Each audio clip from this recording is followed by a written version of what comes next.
Welcome back, everyone, to this week's episode of Booking the Territory, the Unprofessional Wrestling Podcast. For today, we are talking NWA Saturday Night on TBS from September the 15th, 1990. The doldrums of 90 continue, but we're here to cover it all, along with the flips, dives, and shenanigans that you hear at the beginning of every episode on this show. Before I throw it to Doc, I want to mention big special shout out to Disrespectfully Classy, Marky Blassie, Mike Childry, Joe Ice. Thank you for your generous support each and every month. And no new patrons this week, but I did want to mention a couple 5-star reviews that we'll get to shortly. So hold your horses on that. I'm going to throw it to Doc, ask how he's doing. Doc, hanging in there or what? Oh, hold on a second. You caught me before I was quite ready. I'm over here. Maybe you can help me. I'm working on my homework, a math problem in Naturenomics. What's 1/2 of negative $3 million? A half of negative $3 million? Yeah. 1.5 million. So is that what Fifi the maid gets in the divorce settlement? I mean, I think you're making an assumption that Rick had 3 million. No, I said negative 3 million. Negative 3. So she would have to pay. You're right. You're making an assumption that he had negative 3. Here's the thing. You're talking about divorce settlement. I read something online last night. Again, you know, who knows if I never trust anything I'm reading online these days, but that said they actually weren't married. It was just like a ceremony, like for show. Like they actually didn't get married. Oh. Which seems odd, I guess, but I guess it's possible. Well, we're not going to respect their privacy during these times. So we're not? That's your hero. So Harper says he's on, so you should probably dial him in. He's done with his crap, and quite literally, that's where he was, folks. He was taking a dump. Told us he was taking a dump. Let's add him in. See what he's doing. Let's bring in the superstar. Okay, it's ringing. Says he's on. There he is. Hey, here comes the superstar now. What's up? What's up, man? Nothing. Red light's already gone. Yeah, we're already recording and we're talking about relationship advice with the Nature Boy Ric Flair. It's how old is he now? 73 or something like that? I think he's 72, right? Right. He needs a woman. Right. I mean, she stayed with him while he was like right, like shitting in a bag and all. Well, that's the way to put it. Here's the thing, bro, because I remember what made me straighten up was when... Hold on. We got to let all the listeners get their pen and paper out so they can take notes on this. Let him go. I know what he's going to say, Doc. Let him go. Let him get it all out. This go ahead, Harper. Was when my dad was dying, and it was obvious, you know, the end was going to come sooner more than later. And my mom was like a fucking Marine by his side through all this shit. And that's when it hit me. You're going to die alone. Yeah. And that's when I realized I got to stop fucking with these trifling hoes and find one good woman and try to build a permanent situation, because they're not going to be there for you. And all these people that have these, well, you know, I got my friend. Bitch, no you don't. Because you know what's going to happen to your friend Becky? She's going to find some fucking guy, and then she's going to get fucking married. New pussy doesn't like the hospital. No. And that's when I realized I got to settle the fuck down and get a woman, because bruh, it's going to happen to all of us. So, yeah. Eventually all of us get pinned. 1, 2, 3. Right. Big sooner or later, go see Jesus. All of us are going to be in some hospital bed with tubes in us and pissing in a bag and not knowing what fucking day it is. And if you don't have someone there, bro, I mean, shit. Well, don't you think the mortgage man would be there for Rick? Yeah, but that's not a wife. Oh. That's not a significant Okay, other. so let me ask you this. He's an in-law. Okay, Mike is Is Rick considering these variables in his life equation right now? No. In my personal opinion, I agree with Harper. Not a chance in hell. He's still styling and fucking profiling. He's drinking again. Well, he never stopped. He just started drinking beer, and he says he drinks 8 ounces of water between each beer. And I started doing that Sunday watching the fucking football games. Because every beer I would get up and get some water, and my grandpa was like, "What are you doing?" I was like, "I'm doing what fucking Flair does. I'm drinking 8 ounces of water between each fucking beer." She's like, "Oh, that's a good idea." I was like, "I know." Oh no. Yeah. So I didn't know Flair did that. I can tell you, I've heard many times over the years people would say, "Hey man, while you're drinking, drink some water with it." Hydrate, right, man. Yeah. Right. He said he quit day drinking and he only drinks like Michelob Ultra. And it's like after 5 or after 4. Right. Exactly. Because fucking day drinking gets you. I can't do none of it. I mean, be honest, I don't want to do none of that shit anymore. Doing shots and all that shit, bro. No. I just want to sit here, drink a couple beers, and watch the random college basketball game that's on ESPN2, Colorado State versus fucking Nevada, and just be left alone. Oh. I feel him on that one, man. I feel him, dude. See, I started drinking during the day so that you can go to bed at a reasonable hour so that you don't feel all shitty the next day. Oh, I can do that fucking any, bro. I can fall asleep fucking right now and wake up tomorrow. I'm constantly fucking tired, ready to go to fucking bed, bro. So they're not married, is what you were saying, Mike? Well, according to what I read last night, again, I never know what to believe online anymore. I'm repeating what a dirt sheet said, that they've been together obviously, but when they had that ceremony that they had in 2017 or whatever year they worked it was, everybody for gifts. Well, maybe, but it was just like kind of like a ceremony for show, and they actually didn't quote unquote get married. So I guess it's so they're like not really married. That's what I read, and again, it's like it's like when fucking Miss Elizabeth and fucking Macho Man did the wedding, but they're fucking already married. But you didn't know that. Maybe he just figured that out. And he's like, wait a minute, I'm not really married to this bitch. Oh, come on, Richard. Yeah, his name's not Richard. It was Richard when he was young. His name is Rick. Rick. Y'all. Oh, Doc. What's up? Harper? I saw. Remember Vinnie Paul from Pantera? Oh yeah.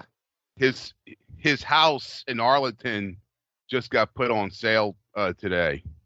I need to go look that up and see how close it is to where Mike lives. It looks like you ought to see this house. It's like, who the fuck would build this thing?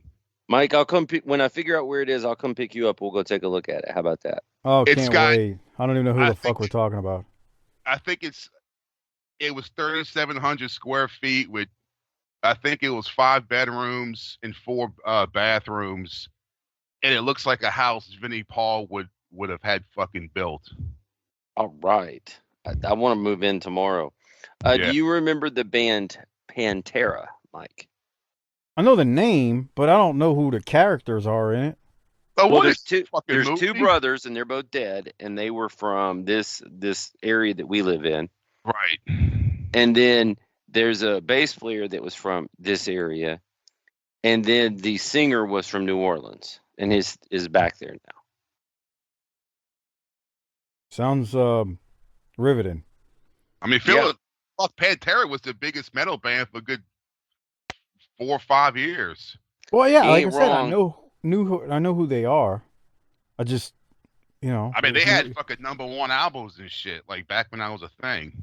Yeah, the Harper's being truthful here. So I got another question. Oh, can I clarify one thing about this Ric Flair thing as well? So, Absolutely. as we record this, the first day of February, because you won't hear this for a week, both of them revealed they were never legally married, despite the post that was made recently. The couple had a wedding ceremony in September of 2018 on the rooftop of the Pearl Hotel in Rosemary Beach. It was just a ceremony. We were never married, said Rick. And then Barlow, Wendy, Fifi the maid, also confirmed to the publication People magazine that Flair's wedding reception was never the Florida wedding was never official, and that no marriage certificate was ever applied for. So they just had a ceremony. They didn't even apply for the marriage certificate.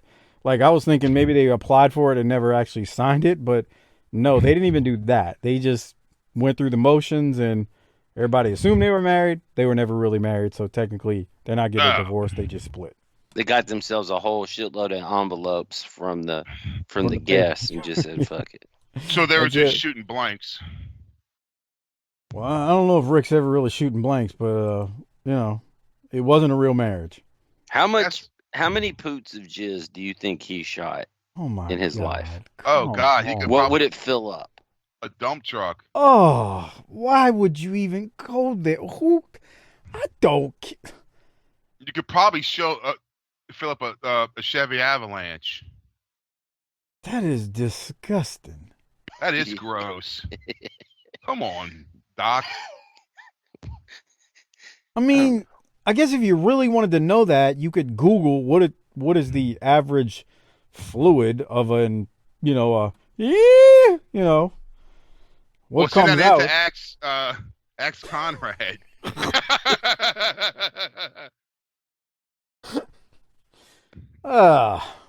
Okay, Doc, continue. God, you bring up the worst stuff sometimes. Yeah. Ugh. Well, all right. So we have a Super Bowl set here. That's right. What y'all think about that? I'm glad to see new fucking blood in. That's for damn sure. I mean, it's obvious who Harper and I were rooting for and who we will be rooting for. I mean, I want to see Joe get his ring, bro. Hey, I've told you I'm rooting for him too. I don't want the Rams to get it, bro, because that game against the 49ers was basically a fucking road game for him. That's bullshit too. Yeah, Doc dude. and I were talking about that Sunday. We were texting, and Doc, just say what you said in text about the silent count. If you got to run a silent count at home in the championship game to go to the Super Bowl, you ought to just do the Von Erich thing. Yeah, I mean, that's fucking bullshit. They don't have a fan base, bruh. And I get that they were gone for, a number of years. They left LA, which the Rams actually played in Anaheim for younger people out there who don't know. I think they were like in the Coliseum, huh? Well, the Rose Bowl? Not I'm talking, I forget when they moved to Anaheim, but they were in Anaheim for a while. Like, they actually played, when I say in Anaheim, I mean, they were the Los Angeles Rams, but they played in Anaheim for many, many years. And I'm talking during I'm referring to the 80s. Like the Jim Everett and shit? Yeah, that was in Anaheim. Those games were in Anaheim. Like in a Coliseum or something. They did at one point, but that's what I'm saying. They moved to Anaheim. But I don't care if you're playing in the Walmart parking lot, finding some girl taking a shit or a piss out there. If you're on your grounds, you shouldn't have to run a silent count. Yeah, that's pretty fucked up. What's the problem is LA is all Dodgers, Lakers, and USC Trojans. And people move there, so it's a transplant city. Right. Well, here's the thing. I looked it up. I know it gets bad out of Jerry World because I've been there to see it. But even then, I don't think that would happen in a championship. Now, we ain't getting into a championship game, so there's that. But if we did, that wouldn't happen. Okay. No, that wouldn't happen anywhere. here's the they were Harper's right, and I knew they. I mean, they played in other stadiums before then, but they were in the L.A. Memorial Coliseum from '46 to '79, and then again from 2016 to 19 while the new stadium was being built. But from '80 to '94, this is what I was talking about, Harper. They were at Anaheim Stadium, so they played in Anaheim for like a decade and a half. I don't even know what stadium that. Who that's normally where play? I think it's still there. I don't know if it's still there, but that's where the Angels played at one point too. That's the That thing is I correct. hate about the Angels. It's like they're the California Angels, and it's the Anaheim, there's the Right. Los Angeles Anaheim. Jesus Christ! But Just call yourself the California fucking Angels. so like, but the Rams, so they play in Anaheim from '80 to '94. Then they move to St. Louis. They're in St. Louis for 20 years before they head back to LA. I don't know, man. Like, I'm not saying there are not Rams fans out there, but there's not a ton. And it just goes to show you, I mean, God, that stadium's full of 49ers fans. And Doc, you made a point about the Cowboy Stadium. I went to the 2010 Cowboy Saints game on Thanksgiving Day. Dude, that stadium had close to 100,000 people in it. I'd have to look it up, probably around 90 at the time. There was a good 35,000 Saints fans. But even then, it wasn't like the Cowboys needed to use a damn silent count on offense. That's crazy. I assume that it'll be all Cowboys fans because they get this strong fan base. I went to a game a few years ago with they played the Vikings, and I'd say it was 30% Vikings. Damn. Yeah. It was annoying as all fuck too.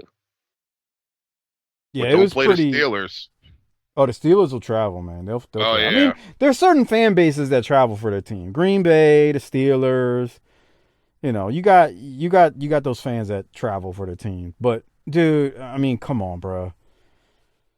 But you know, get a Rams So let credit. me They ask won. you this, Mike, because you and I have not discussed this, but I think it's a discussion point worth having.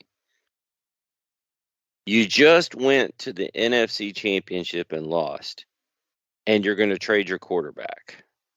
That's smart? No. Who you talking about? The 49ers? Yeah. Bro, Jimmy G is schizophrenic, dude. He But- is, but he wins games. Right. Eddie Does already he? took him to a Super Bowl, what was it, 2 or 3 years ago? When No, they he lost to didn't. the Chiefs. Yeah, he did. They went to the Super Oh, Bowl. that's They right. lost. They blew a 10 So point lead, I think, in the what fourth are you quarter. replacing here? They got some fucking rookie kid. You Yeah, better man. hope he's the shit. Well, when you draft them in the first round, bro, what are you gonna do?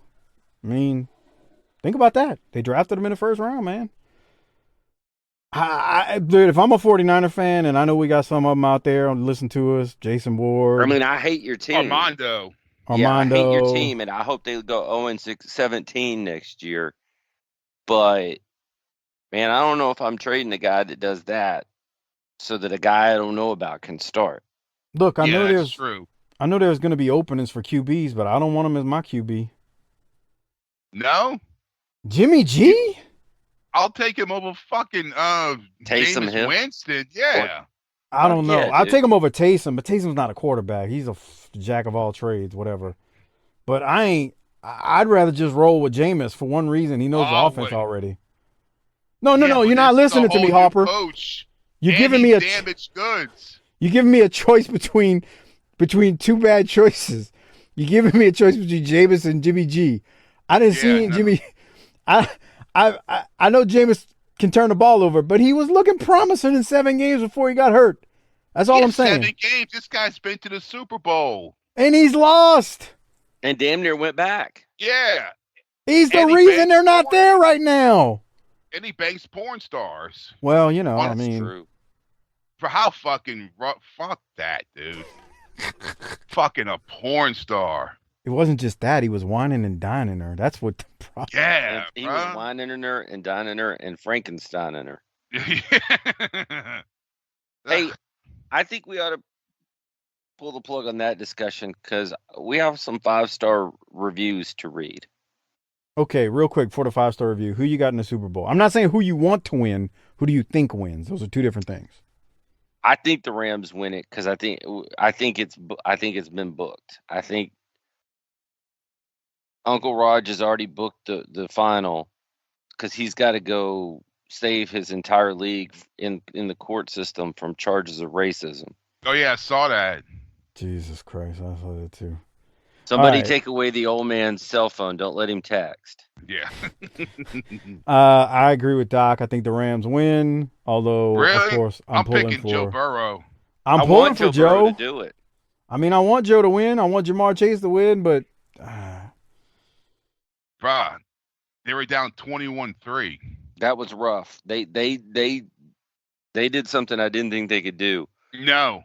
But And then, but what's so fucked up was that the Chiefs had the ball with 5 seconds left before halftime on like the 6-yard line. And Yep. if they would have kicked a fucking field goal, that would have been it. They were being cute, being too cute, Wait, trying to get in that yeah, one Harper. last play. I don't think the Bengals can beat the pencil. Oh. Are you saying it's a book sport? Oh, yeah. 100%. And I'm telling you, Mike has decided that Uncle Raj is determined to manufacture a fan base out there in LA. Oh yeah. What better way to do it Then the Super Bowl victory. there?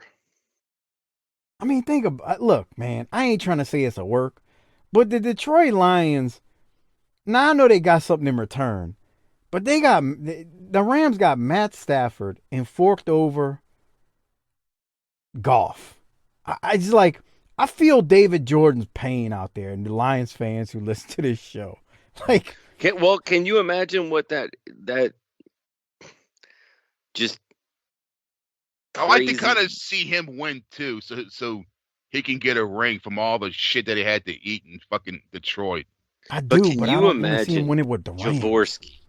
Can you imagine Jaworski and all those Browns fans who thought this was their turn, and the Bengals just hopped him in line and said, "See you."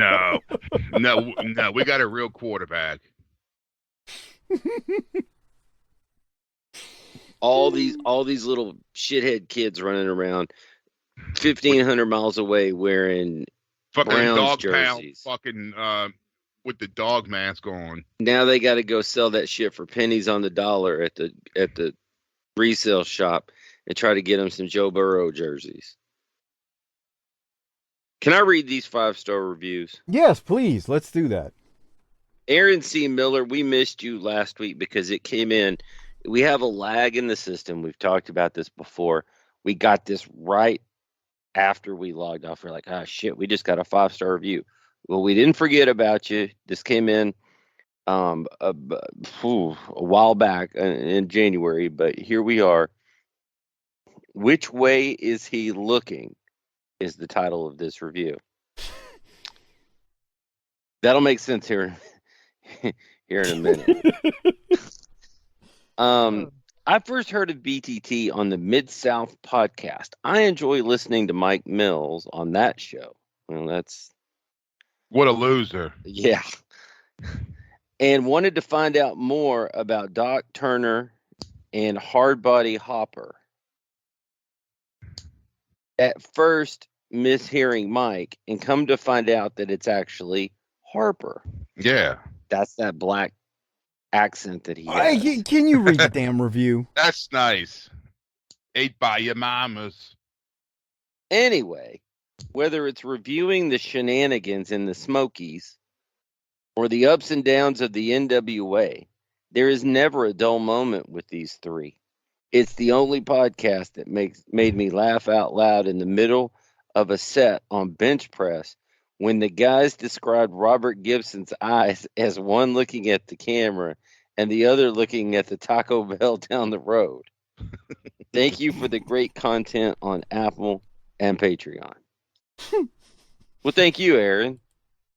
I mean, I know you're seeking those gains down at the gym, and today is chest day because every day is chest day. Yeah. You lift more weights, you get more dates. Right, Mike? Something like that. Yeah. Sex, weights, and protein shakes. Seek gains. You know, has anybody told the champ that he should work on his legs too? Oh, God. He's got those Johnny Bravo legs. Look up Johnny Bravo. He was a cartoon character from like the 90s. His legs aren't that skinny. I've seen worse. Oh, he's like a jacked up chicken.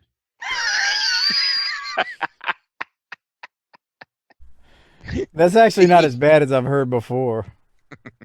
I've heard people call somebody like, you look like a big pigeon. You see them pigeons Yeah, walking on the sidewalk, and they got the big old upper body and breast, and then they get the bird leg. You look like a big pigeon. All right. So, we have another 5-star review here from a guy named Steak J. Classic wrestling discussion.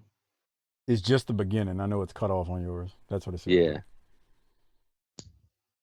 And so this came in at the end of January as well. So we also thank you for that. He says, or I'm assuming maybe Steak is a girl. I recently, so we got a new listener, continuing to grow the show. That's important.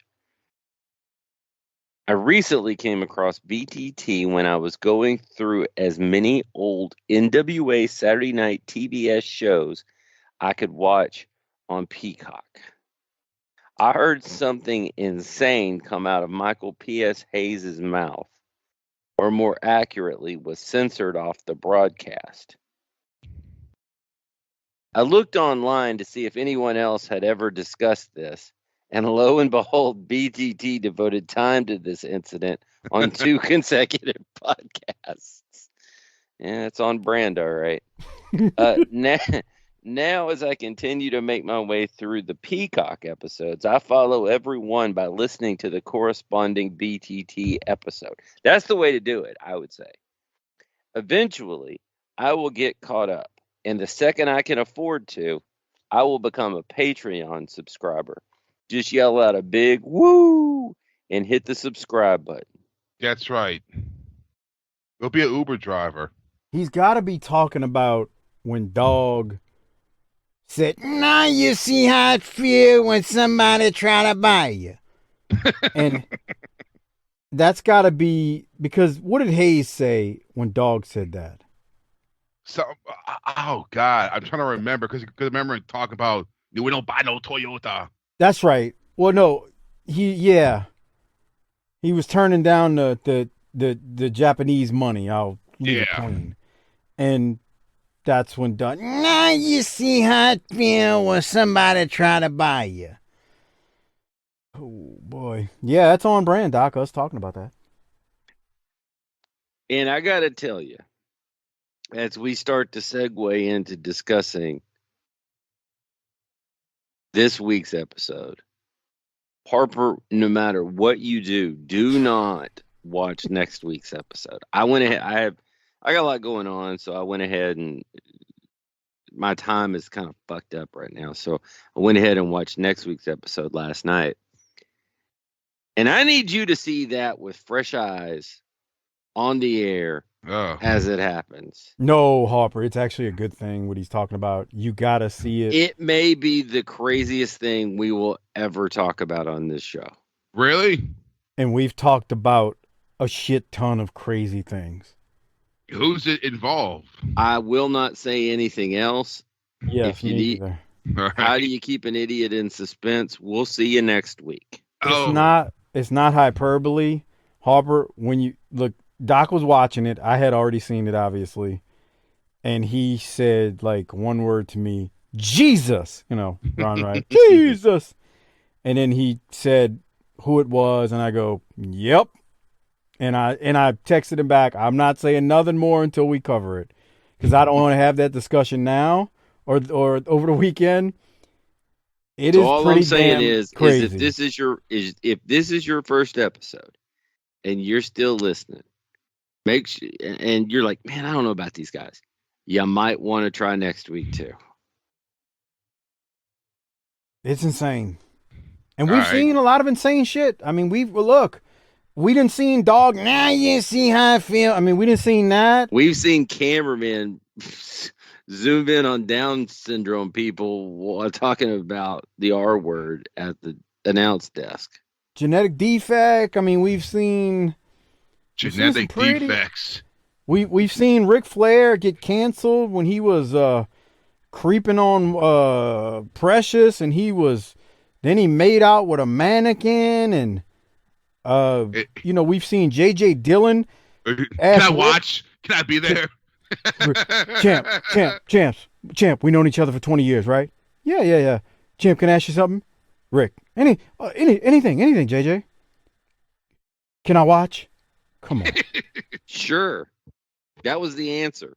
He hid behind the curtain where his feet were out. Anyway, oh my God. Good stuff. Okay, Doc, how about we jump into September 15th? Well, we've been doing this for 30 minutes now, so I guarantee you tomorrow I'm going to hear from the Menace. I mean, we had a good show, but that intro is just too long. Because Mike doesn't want to give you people what you deserve. No, it was good. The intro was really good. It's always really good. Sometimes. Well, hey, you know what? When you're working, here's the thing. Comedians go on the road and work out a set. We don't do that. Every show is improv. Fair enough. There's no script, is what you're saying. No. Well, it's not football.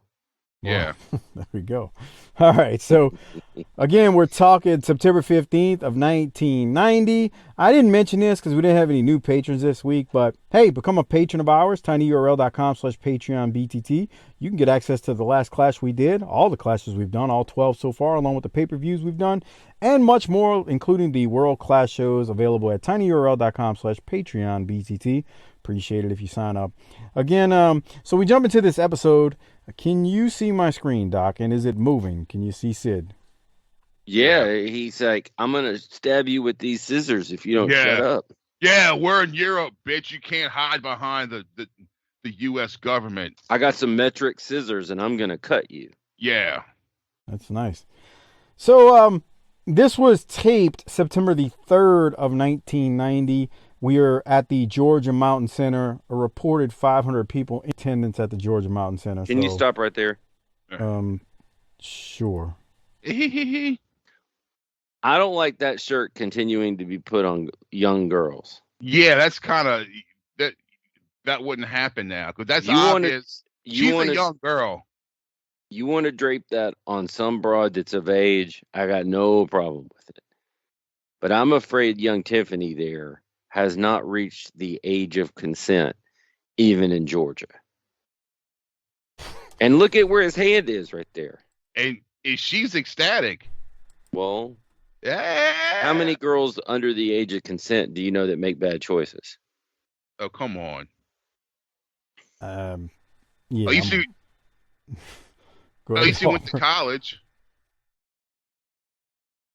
I'm going to move on from, I agree with Doc. Uh-oh. Go ahead.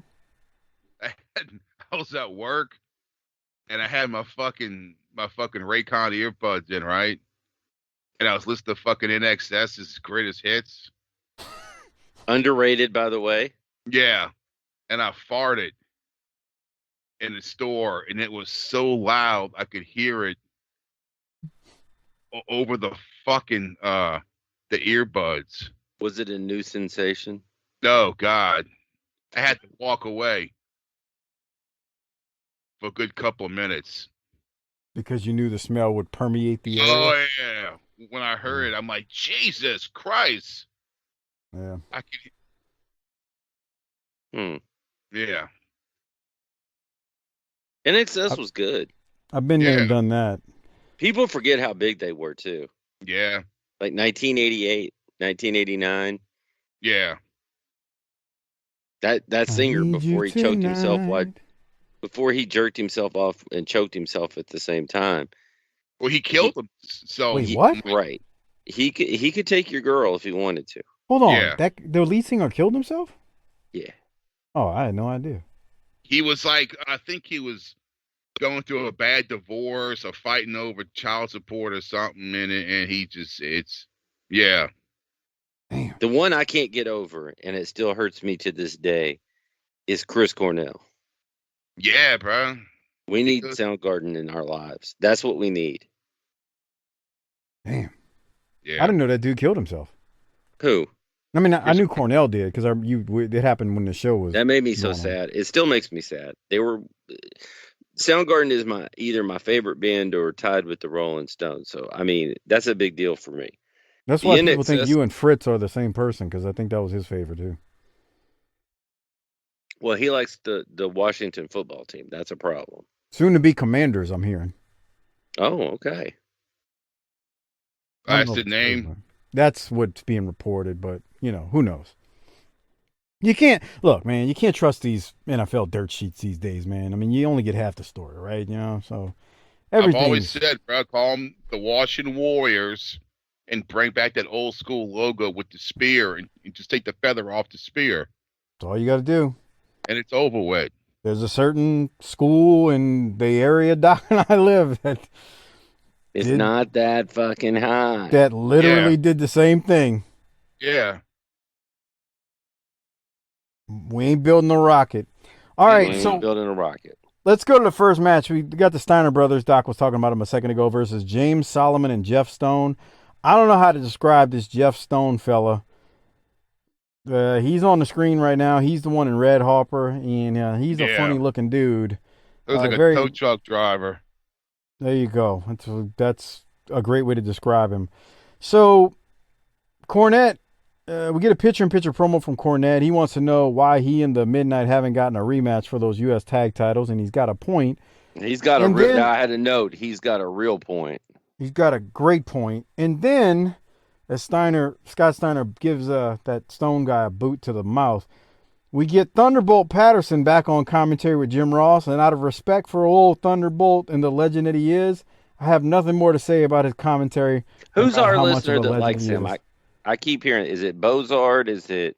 Oh, it's Duck. It's Duck Bozard. Okay. It's a couple others, but Duck's the main one because, Duck grew up in the Mid-Atlantic territory. So, of course, he's partial to Thunderbolt. But he understands why. So what I got to know is, did Thunderbolt have a stroke between when he was good and now? No, it's the same. If you move. Bro, it's there's promos from 8 and 9 years earlier that he says the exact same thing. If you move, can you tell us what happens if we move? We're waiting. Yeah. I mean, if you just have to if it's just that you need to like a black guy, listen to Iceman King Parsons cut a promo. Shit. Come on. Why you got to make it about race? This has nothing to do with that. Everything's about race. Okay. All right, here we go. The Steiners are going to win rather quickly when Rick Steiner hits a belly-to-belly from the second rope on Stone. 1, 2, 3. That's it. Well, he didn't tag him in, though, did he? No. Wasn't paying attention. It happened so quick. That's how it ought to be. Yeah, it was very quick. It was like a minute. Nice belly-to-belly, though. Because didn't he come in to, try to break the count, and then fucking Rick just grabbed him and... Think so. Airtight. Airtight, brother. Everything was airtight. So then we go to a quick promo from Brian Pillman. Pillman says he won the first 2 gauntlet matches last night, or the first gauntlet match last night that he had, and his second match is coming later where he's aiming for the full 15,000. So get used to this gauntlet thing. They do it over the 3 nights on Friday, Saturday, Sunday. I don't know. I guess that was their way of trying to get you to tune in to all 3. Whatever. It's Pillman. It's not bad, but it's only 20 seconds, so it doesn't really matter. I can't stand those promos. Hey, look, it's Joe. Yeah. Harper, I wanted to ask you about this. Do you remember this Astrolite car battery? No. Me either. What store? Was it for a certain store or? That shit looks like it has Mountain Dew in it instead of battery acid. What's it called? Well, let's look it up. I'm trying to see. It doesn't say a store. It's Pringles. Fuck, I still love Pringles. Oh, yeah. Pringles are good. But I mean, look. I mean, I know, if you're young, you don't realize this. Bro, Joe Montana was Tom Brady before there was a Tom Brady. Bro, he was my hero. He is one of the few guys where, if I met him, I don't know what I would do. And you liked him and you were a Saints fan. Yeah. I hate him. Joe, I hated him too, but I had to respect him. He was freaking phenomenal. You got to respect him. You can't deny it, but fuck him. Is that fair to say he was Brady before there was a Brady? 100%. 100%. Except he had to deal with a whole, but he had to deal with Lawrence Taylor just zero in on him and just. Yes, I know this is controversial to say. I know this is controversial to say. I have more respect for the quarterbacks back then than I do for any of the greats now. That includes Breeze, Brady, you name them. Because Montana, Phil Simms, fucking Dan Marino, they got teed off on like every fucking play. Yes, like dudes would hit them from 4 steps away and blast them. I mean, think about when Montana got hurt. When he got hit in the back by from the Giants. It was Lawrence Taylor, wasn't it? No, it wasn't Taylor. I thought it was Harry Carson. I forget who hit him in the back in that game, but go watch that hit. He hits him in the back, and Montana or was it Pepper Johnson? I feel like it was his last name was Marshall, I think. George? No. Henry? Harvey? And he goes down, and you look at it and you go, oh, he's dead. You do that now, they put you in prison. I'm going to disagree with you. On what? I think today's athletes, I mean, you're facing faster, stronger opponents. And the other thing is that those quarterbacks back then had a running game to take a break, whereas today a lot of teams just say fuck it to the run. Yeah, right. Nowadays, if you just touch the quarterback, it's 15 yards. You can't, dude. You can't. No, I don't care if they're passing 15 times. They're still getting lit up 10 of those times. Whereas today, they're not getting lit up at all. I don't know. No, that's not true. The other day, what was it? A few years ago, I saw Matt Moore die in a playoff game. Dude, in the last 5 years, it's gotten worse.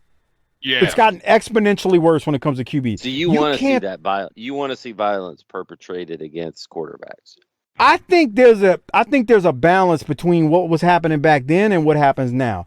You cannot touch these dudes now. Inadvertent contact gets a 15-yard penalty. The dude when they were playing the first playoff game with Brady, the freaking dude from Philly is literally he hits him in the thigh area, and he's trying to stop him from falling, and the flag comes out. What is this shit? That's because of the reputation of Philly as being complete dirtbags. Anyway, I'm not even. You're just trolling. Harper, what? Joe Montana was Brady before Brady. I don't know. I get why you loved him, but I couldn't as a Saints fan. I respected the hell out of him. He was a phenomenal quarterback. Phenomenal. Yeah. One of the best to ever do it. I will stand by that because of the era he played in. Anyway, the battery company is still around. Is it? Yeah. Jesus Christ. Astrolight. I recommend you never buy it. I've never heard of that battery before, and I bought a handful of batteries over the years. Right. So anyway, I actually just got another battery this weekend for my wife's car. Her battery died. We had to go get her replaced. Did you put it in or someone else did? No. Well, they put it in only because it was still under warranty. How old is the car? The car is only 5 years old, but the battery we replaced less than 2 years ago. Bro, because my car, it's a 2016. I popped the hood for something. And I was like, I don't even know how to fucking touch this battery. Yeah, this one wasn't bad. Like, what the fuck? Nah, this one wasn't bad. It's sitting on top. It does have a bracket over it that you got to take off. But it wasn't bad. Shit, man. It wasn't. There would be like 2 screws you just take off, and the whole battery would fucking come out. Well, yeah. All you had to do was remove the post, the clamps. That's it. Not now. Now, some cars they're in there sideways, bro. You can't do it on your own. They're like the damnedest thing I've ever seen. Anyway, it's almost like it's done.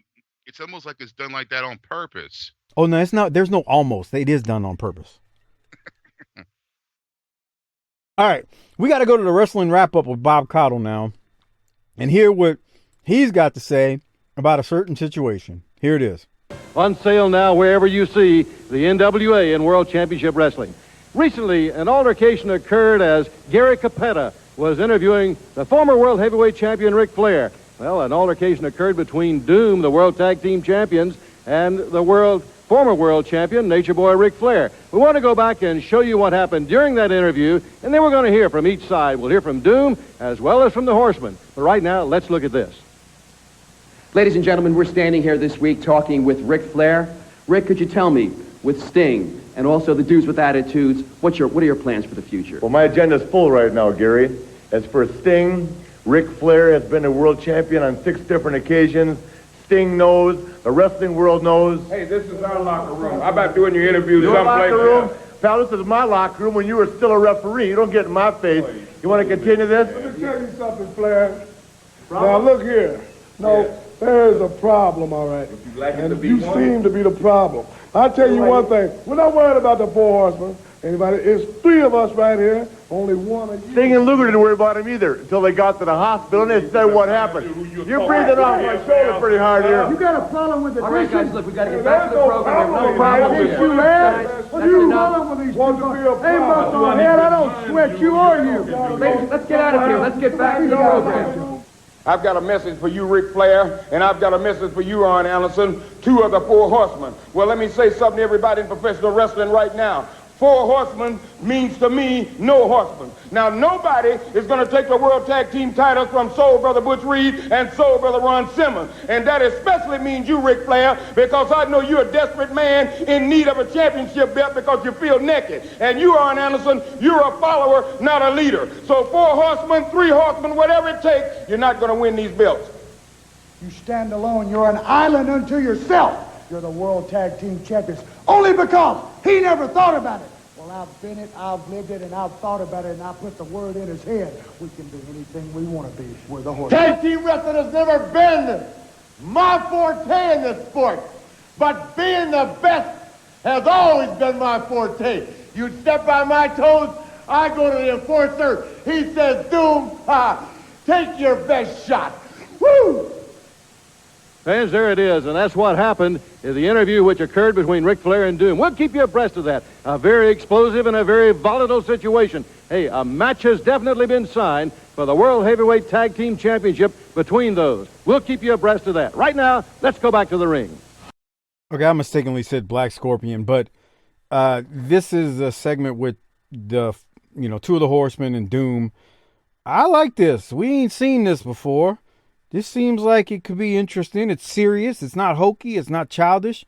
It's 4 bad dudes. Good to see Arn get some promo time, God damn it, for the first time in what feels like a long time. Doc, I'll throw to you. What do you think about this? The same. I mean, it was a little weird how they I feel like they kind of rushed into it at the beginning. Like, this is our locker room. Oh, okay, whatever. But, I feel like they jump-started it a little quickly. But we haven't seen it. It's all legit dudes. It's weird seeing Gary Michael Capetta doing the interview, but I met him at WrestleCade. Did you get his autograph? He was selling. He had the original banners that were in the arena for like Halloween Havoc and Starrcade and from that era, from when he was there, and he was trying to sell them.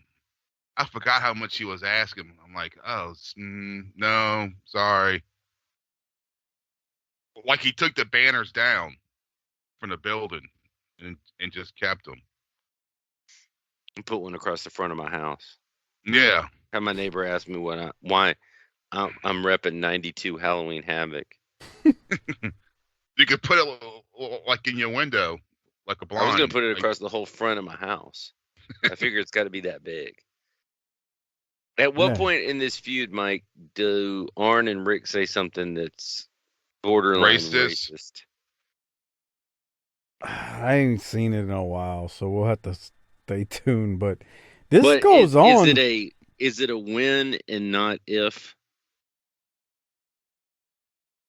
Yeah, well, there's some stuff that goes on with Flair and Teddy that. Why do I feel like that shirt that Arn's wearing is like 1990 version Affliction? What's it say on it? I couldn't read it. I was going to ask you what you thought about it, Harper, because I can't tell what. It's like a 1990s Kmart version Ed Hardy. It looks like something that my mom would have bought me from fucking TJ Maxx. And been proud. When I was like in 8th grade. Yeah. And been proud that she got it for you. Yeah. She thought it was going to help you get some ass. Yeah. Look at those two right there in that shot that I just froze. If you gonna tell me Arn's in his 30s right here, I'm gonna call you a liar. Hey, I like what Rick said about not being a tag team specialist, but he'll do it. But being great is right up his alley. No, it was good, man. It's these are 4 good guys. Solid. And I don't like Rick being out of the world title picture, but you got to do something. Oh, you got to do something. You definitely got to do something. I think these fucking promos are too short. They are. I mean, I need Rick to say, long don't wrap me up, fat boy. Yeah. So that was some of the best part of the studio. Mm-hmm. But this was good, though. I mean, look, it's new, it's fresh. You ain't seen this before. Like Doc said, he doesn't like Flair being out the world title picture, but he's in the world tag title picture. And they're going to do some stuff with this feud that, to me, is some of the better stuff that we're going to see in the promotion during this time period. I know that's not hard to do when you don't have a lot of great stuff going on, but you got to take what you can get sometimes. So we keep moving, and we go to Doom versus Pat Rose and Reno Riggins. I thought it was interesting because you get a bunch of, as Teddy dances, a bunch of Peanut Head. They're still chanting Peanut Head months later. If you remember, they were chanting that in center stage. Well, Peanut Head is getting chants, so I thought that was kind of cool that, hey, at least you got a crowd that's into it. JR and Bob Caudle build up Flair and Arn versus Doom and how that's a big matchup, and it really is when you think about the 4 guys. So, good stuff. This is not a very long match. Doc, I'll go to you. You got any timestamps or anything you want to discuss here? No timestamps, just I had it was a nice finisher from Butch. So the finish is coming up right around here. You get a big shoulder tackle by Reed to Pat Rose, and then I think Doom ends up winning in like 2 minutes time. So there you go. Ron is unfuckwittable, as they say. I think it's coming up here. But Butch has been good. Butch Reed. Dad should have finished it with the power slam, but okay. He's going to hit the hell out of him right here, I think. I love the flying shoulder tackle when he would do it. 1, 2, 3. All right, Doc, any other thoughts? Nope. It was quick. Well, how about we go to one of your favorite things going on in the promotion right now? This bullshit. Let's go to Sting, followed by the Black Scorpion. With the world's heavyweight champion Sting, we're going to see the most current statement from the Black Scorpion in a few moments. Ross, I know, he says he's got a new statement. He's got a new one. Well, okay, he's got a new statement. I want to see that too, but most important, I know you, above all, can get the very first tape, the original tape. I want to see that because there's something about him, something about his voice, something that's kind of, there's a little bit of click there, and I know you can come up with that first tape, and if I can just see it again, I think I can figure this thing out. We'll get that before we go off the air, but right now let's hear the current statement from the Black Scorpion.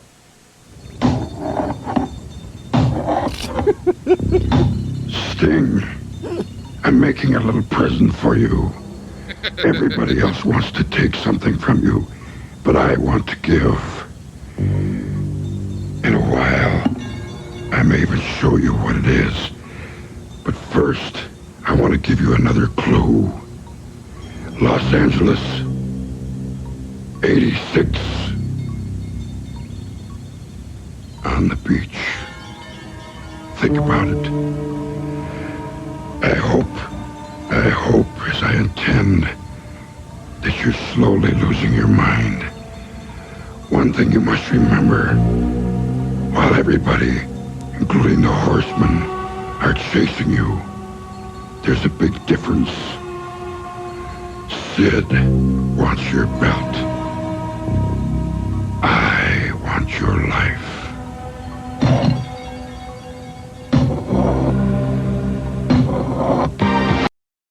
I can't unsee the little hitch that he does, that Ole does. I can't unsee it since you brought it up, Doc. Mm-hmm.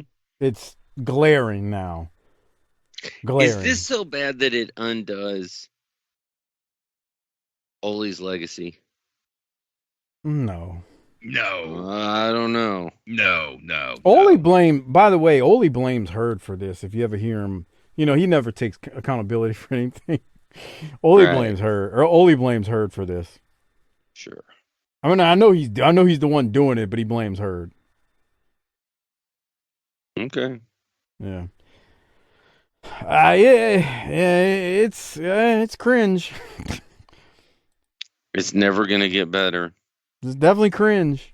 Yeah. Hey, while we're watching the Red Rooster here cut another promo, yeah, I did say Red Rooster. I told y'all I had been like re-listening and watching that Timeline WCW 1990 with Cornette.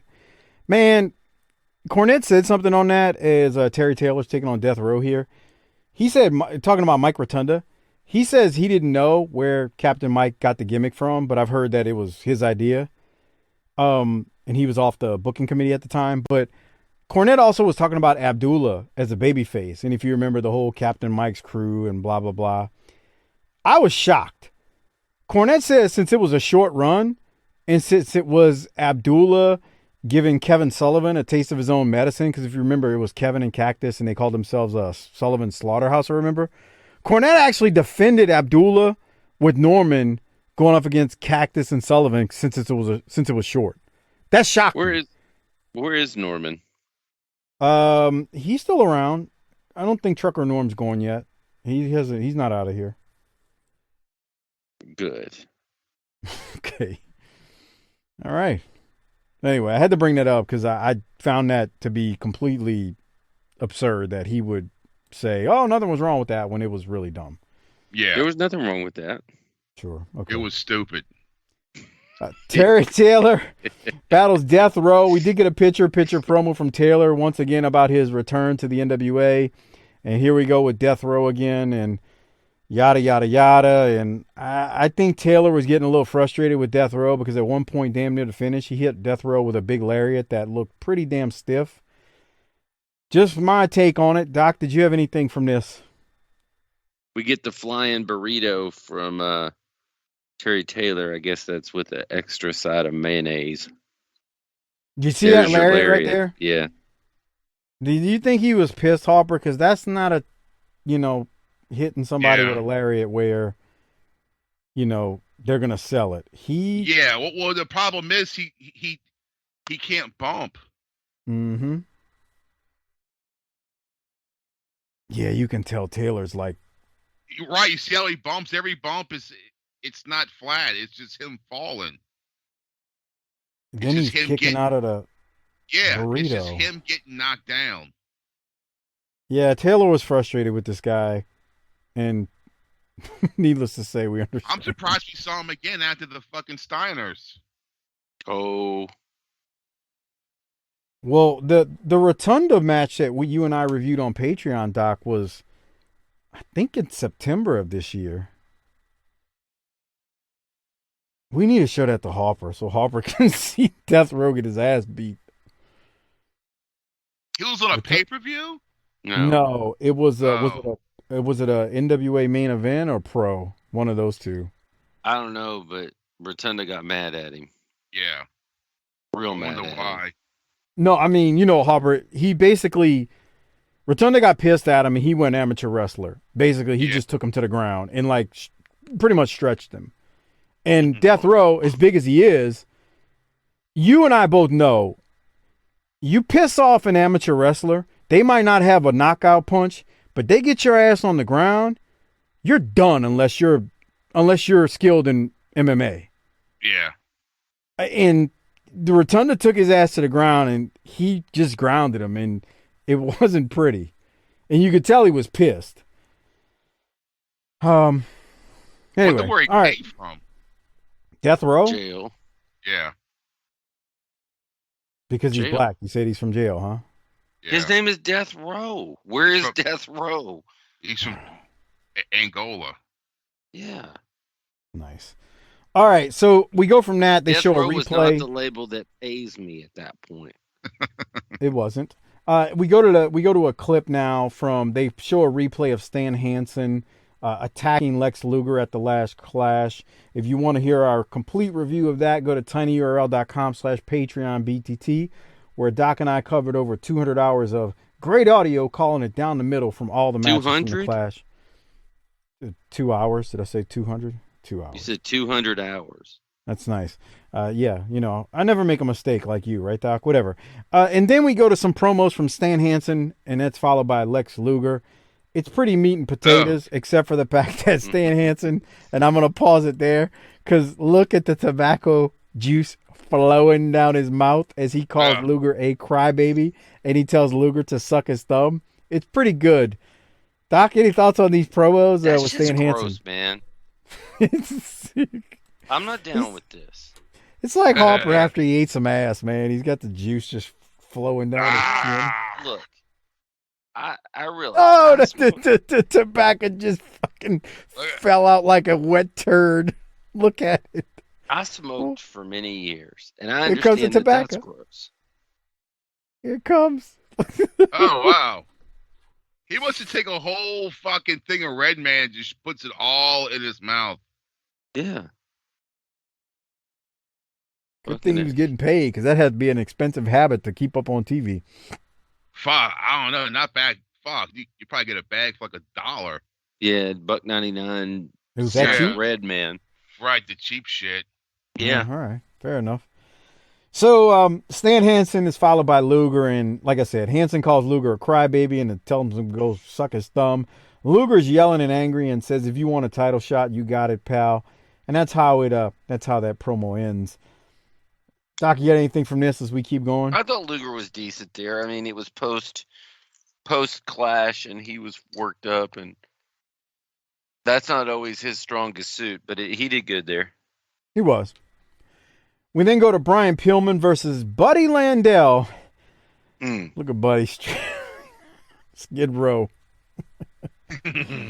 You saw the picture I sent you, Harper, with with his fucking Marks a Lot tattoo. Yeah. Skipo. Yeah. So anyway, Pillman versus Landel. Pillman pinned Horner in the first gauntlet match. He wrestled Horner. This is the second leg of the gauntlet where he's taking on Buddy. Doc, any thoughts on this match? We do find out in this match that Dan Spivey has returned to the promotion, if you were concerned. Comes back for a short stint, I believe it is. He's not here for long. Yeah. I think through Starrcade. I don't mind the concept of this gauntlet, but I think it's a really good opportunity for them to show clips from the Horner match or the previous match to cross-promote their different programs. If that girl's old enough, and maybe even if she isn't, she's going to run the gauntlet later tonight. Oh, Pillman cross-promoted her. You can bet your ass on that. We can't really see her, though. He cross-pollinated her. Something right like across that. the bridge of her nose. That's one hot dude. I can tell you right now, her kid got a wink. Oh, wait, hold on. If you go back to that, when they pan out, I think she is of age. There's a baby to the right of her. Look, That right don't there. mean See it? anything. This is Georgia. That's a baby. true. You see that baby? Yeah, she's holding the baby. Somebody's What is holding a that baby baby? next What- to her. Why does that baby have a raspy voice? I guarantee you that baby that night, if she's of age, Pillman winked at him through the crib. Yeah. Well, he. This is your new daddy. Yahtzee. Come on. Cool. Oh, Harper. You know, let me tell you something, bro. You and Mike and freaking you got on here a couple weeks ago, and a bunch of fallacies and falsehoods were preached about me, and I don't freaking appreciate it. And let me tell you something, man. I need you to contact Mike and get me back on the pod so I can tell my side of things. Because him and O, the champ, he ain't the champ no more. Him and O were making fun of me, talking about me, and it was a bunch of bullshit. Is that kind of what he was telling you, Harper, on the side? Yeah. So Yeah. what would he do to prepare a defense for being a complete jackass? Let me read the text. Tell Mills, I'm requesting. Mills. How disrespectful is that? Mills. Tell Mills I'm requesting to be on the podcast as a rebuttal to what I listened to this morning. Hey, that's like calling you Toby. Oh. I need a rebuttal to what I listened to this morning with him and Captain Kangaroo from down under piping off about me for a half an hour. Not happy. Harper says, what did Orange say? D-Man, his version of a bunch of stuff. As usual, Mills not telling him 100% either. What kind of shit is that? I deserve to have a rebuttal. Deserve. I listened to that shit like 3 times in a row. Did you? Yeah. He's deserve. I deserve. He's pissed. When he goes to Subway and he's got to pay fucking $18 in Australian money for a Subway sandwich. All right. Doc, any thoughts on Buddy versus Pillman here? I feel like I may need to meet the D-Man. Well, go ahead. No, I have the Boudreaux in a ponytail's extra sleazy. Very much. And we're at the finishing sequence, aren't we? Just about, yeah. Yeah, I like this finishing sequence. I thought it was good. Actually, let me see. Let me see. I went ahead a little bit. Is it before the drop kick that you wanted to? Oh, I don't know. Yeah. It's how the match ends. It's called the finishing sequence. Okay. Yeah, Pillman hits him with a drop kick. Yeah.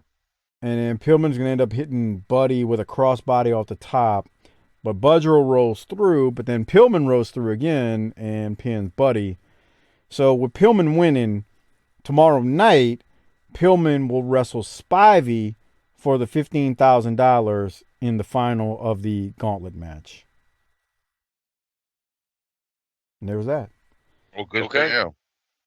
Any other thoughts, Doc? Not really. Haven't gotten to the finish yet. We came too early on the finish part. I mean, what did they get? $15,000. Here's the roll through. Double roll through. Pillman wins. $15K. Now, if Spivey wins, Horner, Buddy, and Spivey each get $5,000. That's fucking stupid. I said that last week. I don't like the fact that you can lose and still get $5,000. Yeah, fuck that. If you lose, it's over. Yeah, that's what I thought. That's like in those fucking little contests they used to have for like the fucking Kool-Aid or the cereal, where the first winner gets a shopping spree at Toys R Us, and the second winner wins $500, and the third winner gets, a fucking Optimus Prime toy or something. Fuck that. There's only one winner. Right. Harper, I forgot to tell you. When you sent that text for what the D-Man said, Doc, I hadn't seen it yet. Doc immediately messages me and says something like, "Do not let that clown back on BTT," or something. I don't remember. Yeah. I'm paraphrasing. And I said, "What?" And then I read the text. And I was like, "Oh, he's hot. This is good. This is real good." I'm trying. There's no money to be drawn here. I'm trying to protect the ears of our listeners so they don't need rape kits for their ears. Oh, come on. Y'all hear that, Docaholic fans? Y'all hero out there. All y'all ones who love some D-Man. Your other hero, the Doc, said no. You don't need it. Here's the thing. That guy came on a couple of times and blew his entire load. He had his WrestleMania moment, and then it was followed by his Super Bowl moment, and he's done. He's like Elegante. Without the talent. That's an insult to Elegante. All right, well, as the show keeps moving, we get a replay of Sid and Sting at the Clash when Sid attacked Sting at the end of it. Right after that, we go to Wendell Cooley and Alan Iron Eagle versus the State Patrol. We also got a Sid promo in there where he was talking about getting his hands on Sting at Halloween Havoc, so stay tuned. But Iron Eagle and Wendell Cooley. So we got the cowboy and the indigenous person. And an Indian guy that looks like... What sort of illegal Southern activity does the name Wendell Cooley make you think he's doing? He's probably like somebody from that show, Ozark. That's a good one. Y'all watch that? Yeah, I do. It's good. Bro, yeah, I haven't started the new season, and you probably don't want to spoil things for folks. But I just started watching it because Tiff was like, "You want to watch a new season?" I was like, "I haven't seen any of it." She's like, "What?" Yeah, we just finished. We just finished season 1, so he could be one of the redneck uncles that gets electrocuted. I feel like he's stripping cars and running black market car parts. Or he's stealing. But he's got a storefront mechanic shop. You need to go over to Wendell Cooley's place. He'll take care of you. Wendell's a good guy. I mean, he's a little crazy, but I mean, he's a good guy. That's what they always That say. sounds real. That is exactly how it sounds. Let me tell you, man, that guy Wendell, I mean, he's crazy. He got a few screws loose, but he's a good guy. Good old boy. Shirt off his back. Give you the shirt off his back. But he's a good dude. Got a little I once craziness. saw him cut a man from asshole to appetite, but he's a good guy. I mean, he shot a guy at noon Central Time on May 23rd, a couple years back. Broad daylight. But he's a good dude. Just, he's a little crazy. Well, gee, thanks. Sounds like somebody else. He's an usher at the Dothan Second Baptist Church. So, I mean, what can you say? He just drinks a little bit too much during the day.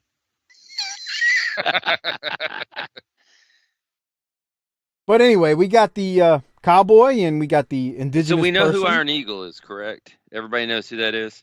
God, that movie was so horrible. No, in the ring. Oh. Remember that movie? Yes. Lou Gossett. Yeah, God, Lou that Gossett. movie is so shitty and stupid. They made more than one, Harper. Bro, they made like 4 or 5. That's what I'm saying. So this kid just steals a fucking F-15 off a fucking Air Force base, has no experience flying a plane except in a simulation. Then he goes to some made-up Middle Eastern country and goes to air-to-air combat with fucking real pilots, lands the plane on some foreign air base, and his dad just jumps in the back seat and like, okay, let's go home. How you going to explain that shit? You The don't. 80s were a weird time, dude. God. So who is Iron Eagle? I don't remember his name, but he was around like in the later 90s in WCW. Joe Gomez. Yeah, what Trent I'm saying. Was he Joe Gomez at that time, Doc? Yeah. He's the big partier that everybody loves. Gotcha. Okay. He's the bass player for Confederate Railroad. Remember them, Mike? No. I Well, saw here them he's- at Farm Aid. He's facing off against the State Patrol. So we got the cops beating on the cowboys and the indigenous people.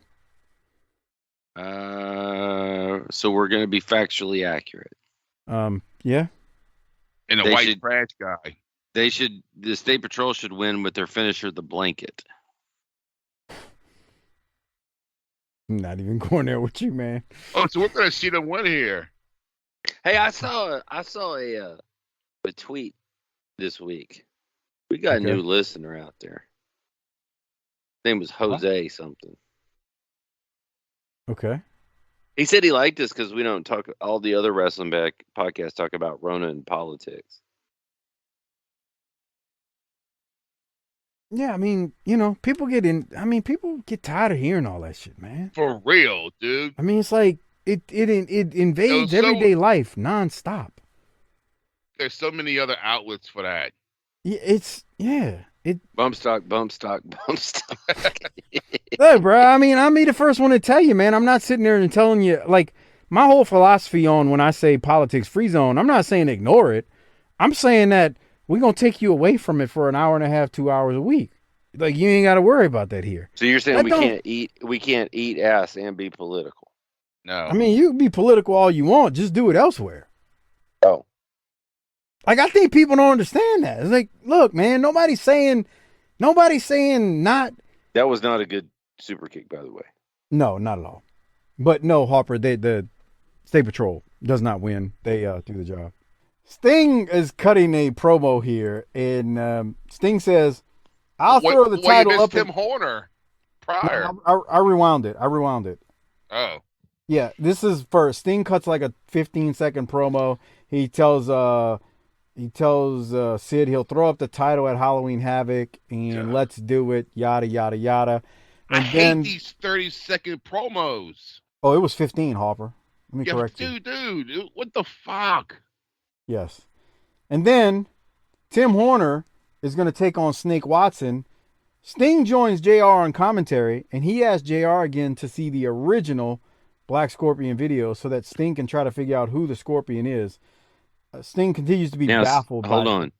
Snake Watson there looks like a guy who's going to go over to Wendell Cooley's shop looking for a 87 a carburetor for an 87 Chevy Caprice, but then he's also going to buy a sack of weed off.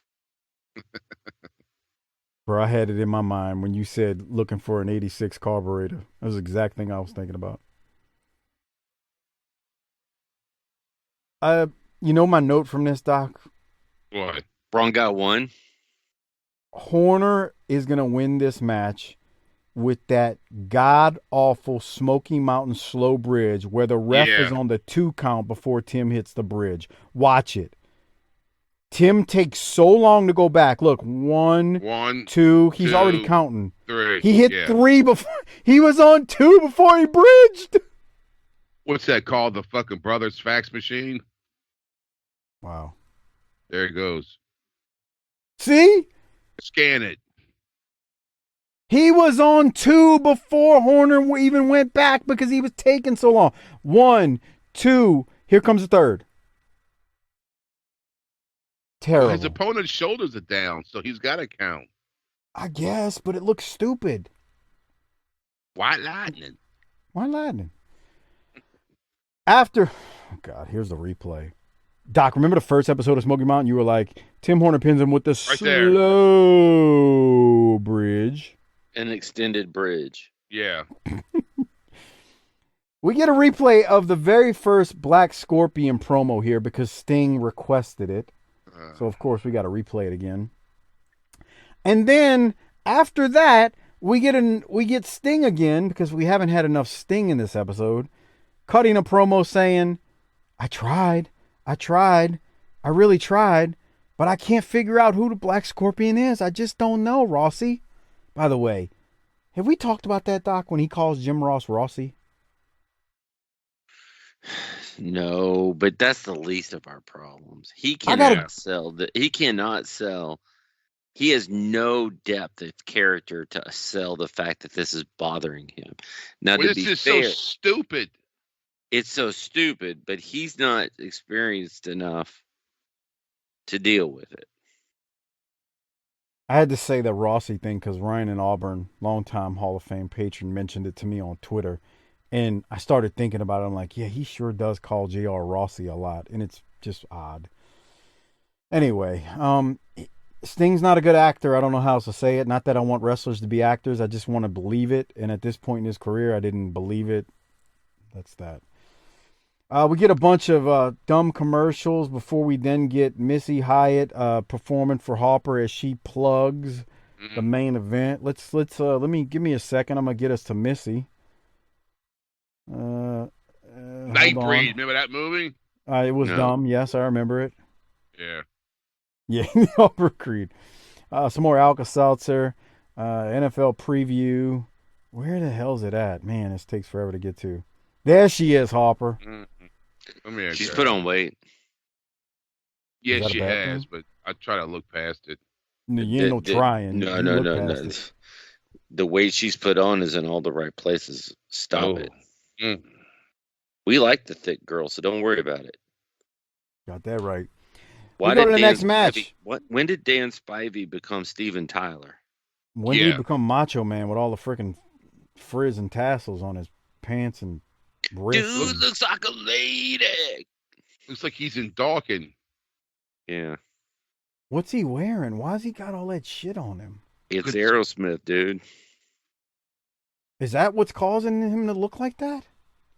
I think so. Loving an elevator, dude. Mr. Tyler going down. Going down. Harper, what's the song, the music video they filmed in New Orleans? Remember that one? Yeah, that was the one from just the one with his daughter in it, when they're in a strip club and shit. Crazy? Yeah, it was filmed in a quarter. Yep, it was filmed in New Orleans. I remember that. The strip club scene. Yeah. Yeah. I know at the end he's like, I was like, what the hell is that? Yeah, I was just curious. Hey, if you didn't know, Sweet Emotion is still one of the best rock songs that's ever been written. Well, I like Toys in the Attic. That's a great album. song. If you go back and you listen to the bass line while Joe Perry's ripping the guitar, that's good stuff. I think even Robert Silva would appreciate that. Dan Spivey is taking on Rick Ford here. Spivey, as we said, has a new flashy look with the stuff flinging off of his pants and whatever. JR even says he's got a new attitude and says Spivey is here for championships, but I wouldn't hold your breath on that. That's just my opinion. Not much of a reaction from the crowd for Spivey. The crowd is really silent. No reaction whatsoever. He hits the power bomb and gets the win. And literally, you look at the fans, no one is reacting. No one gives a shit. So here's the thing. Let's pay Dan Spivey some money when we already have the Iron Sheik on contract and he can at least pop the crowd for TV. Where am I wrong? No, you're not. Yeah. And it's like a dollar store version of Sid. But instead of being Sid, he's trying to be Hulk Hogan.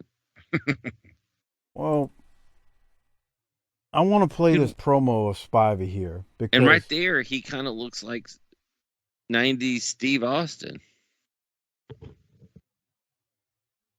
Here's Dan Spivey talking to JR. Bug-eyed freak.